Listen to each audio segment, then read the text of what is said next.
আসসালামু আলাইকুম, welcome to my mini kitchen. আজকে আমি রান্না করছি মিনি চিকেন। এখানে আমি নিচ্ছি মিনি লেগ পিস, আদা বাটা, হলুদের গুঁড়া, মরিচের গুঁড়া, সয়া সস, লবণ, মিক্স মশলা, একটা ডিম। যদিও আমার এখানে খুব অল্প ডিম লাগবে, আর ময়দা। সব কিছু সাজিয়ে নেওয়ার পর মশলাগুলো সুন্দরভাবে মাখাবো চিকেনটা। এরপর হলুদের গুঁড়া অল্প, মরিচের গুঁড়া সামান্য, পরিমাণ মতো সব কিছু আমাকে দিতে হবে। লবণ পরিমাণ মতো, আদা বাটা একটু পরিমাণ মতো, মিক্স মশলা পরিমাণ মতো, সব কিছু পরিমাণ মতো দিতে হবে। সয়া সস দিতে হবে। সয়া সস কিন্তু বেশি দেওয়া যাবে না, কারণ তাহলে বেশি লবণ হয়ে যাবে। এরপর টমেটো সস দিয়ে ভালোভাবে মাখিয়ে নিতে হবে। আবার মাখিয়ে নিয়ে আপনারা এখানে 20 মিনিট রাখতে পারেন, অথবা সাথে সাথেই ভাজতে পারেন। এরপর আমি সামান্য ডিম দিব, সামান্য কিন্তু, কারণ আমার এখানে সামান্য অল্প একটু মাংস, তাই।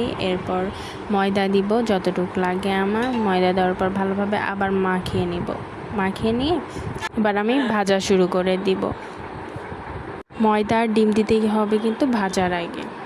আমি এখানে সুন্দর করে ভাজিয়ে নিচ্ছি মিনি লেগ পিসগুলো। এরপর আমি তেল গরম করে দিয়ে দিলাম, ডুবো তেলে দিয়ে দিলাম। সুন্দর করে ভাজবো নেড়ে চেড়ে।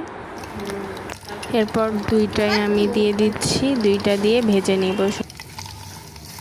হালকা আছে এগুলো ভাজতে হবে। চিকেন ফ্রাই ভালোবাসে না এমন মানুষ মনে হয় খুব কমই আছে। আমি নিজেই চিকেন ফ্রাই খেতে অনেক অনেক ভালোবাসি।